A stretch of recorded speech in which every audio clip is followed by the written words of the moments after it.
নমস্কার বন্ধুরা, Geotech Bengali YouTube চ্যানেলে আপনাদের সকলকে স্বাগত জানাই। বন্ধুরা, রাজ্যের সমস্ত চাকরি প্রার্থীদের জন্য দারুণ খবর। লোকসভা ভোটের আগে কিন্তু 3000 শূন্য পদে কিন্তু রাজ্যে নিয়োগ করা হবে, যেমনটা নবান্ন সূত্রে খবর পাওয়া যাচ্ছে।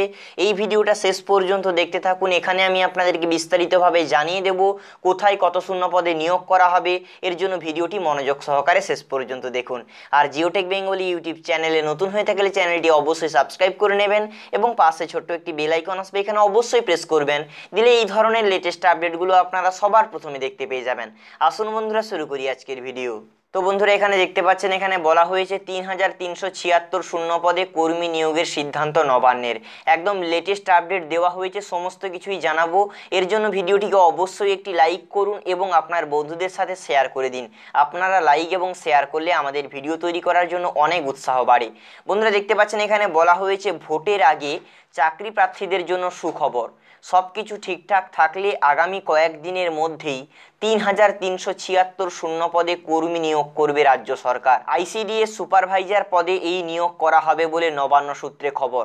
তো বন্ধুরা, খুব দারুণ খবর, কারণ 3376টি শূন্য পদ, এটা কিন্তু কম শূন্য পদ নয়, অনেকটাই শূন্য পদ, যেখানে কিন্তু আইসিডিএস সুপারভাইজার পদে নিয়োগ করা হবে। মূলত আইসিডিএস কেন্দ্রগুলির উপর নজরদারি ও যোগাযোগ রক্ষার স্বার্থে এই পদে কর্মী নিয়োগ করা হবে বলে জানা গিয়েছে। সব কিছু ঠিকঠাক থাকলে ভোটের আগে জারি হতে পারে বিজ্ঞপ্তি।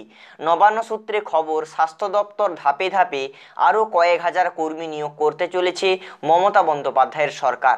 এবং দেখুন, এখানে বলা হয়েছে, অন্যদিকে এক যুগ পর রাজ্যে শুরু হচ্ছে ক্লার্কশিপ পরীক্ষা। 2007 সালে শেষ পাবলিক সার্ভিস কমিশন বা পিএসসির মাধ্যমে গ্রুপ সি পদে কর্মী নিয়োগ হয়েছিল। তো বন্ধুরা, এখানে বলা হচ্ছে পাবলিক সার্ভিস কমিশন থেকে কিন্তু আবারও একটি নিয়োগের বিজ্ঞপ্তি দেওয়া হয়েছে। মাধ্যমিক পাস করে থাকলে কিন্তু এই ক্লার্ক পদে আবেদন করতে পারবেন। যদি আপনারা সেই ভিডিওটি দেখতে চান, আমি ডেসক্রিপশনে লিঙ্ক দিয়ে দেবো, অথবা আপনারা কিন্তু আই বাটনে পেয়ে যাবেন, সেখান থেকে আপনারা এই ভিডিওটা দেখে নিতে পারেন। এই আপডেটটি আপনাদেরকে জানিয়ে দিলাম, আশা করি ভালো লেগেছে। যদি ভালো লেগে থাকে অবশ্যই লাইক করবেন এবং আপনার বন্ধুদের সাথে শেয়ার করে দেবেন। এই ভিডিওটি শুরু থেকে শেষ পর্যন্ত দেখার জন্য আপনাদের প্রত্যেককে ধন্যবাদ। সবাই ভালো থাকবেন, সুখে থাকবেন, শান্তি থাকবেন। জয় হিন্দ, বন্দে মাতরম।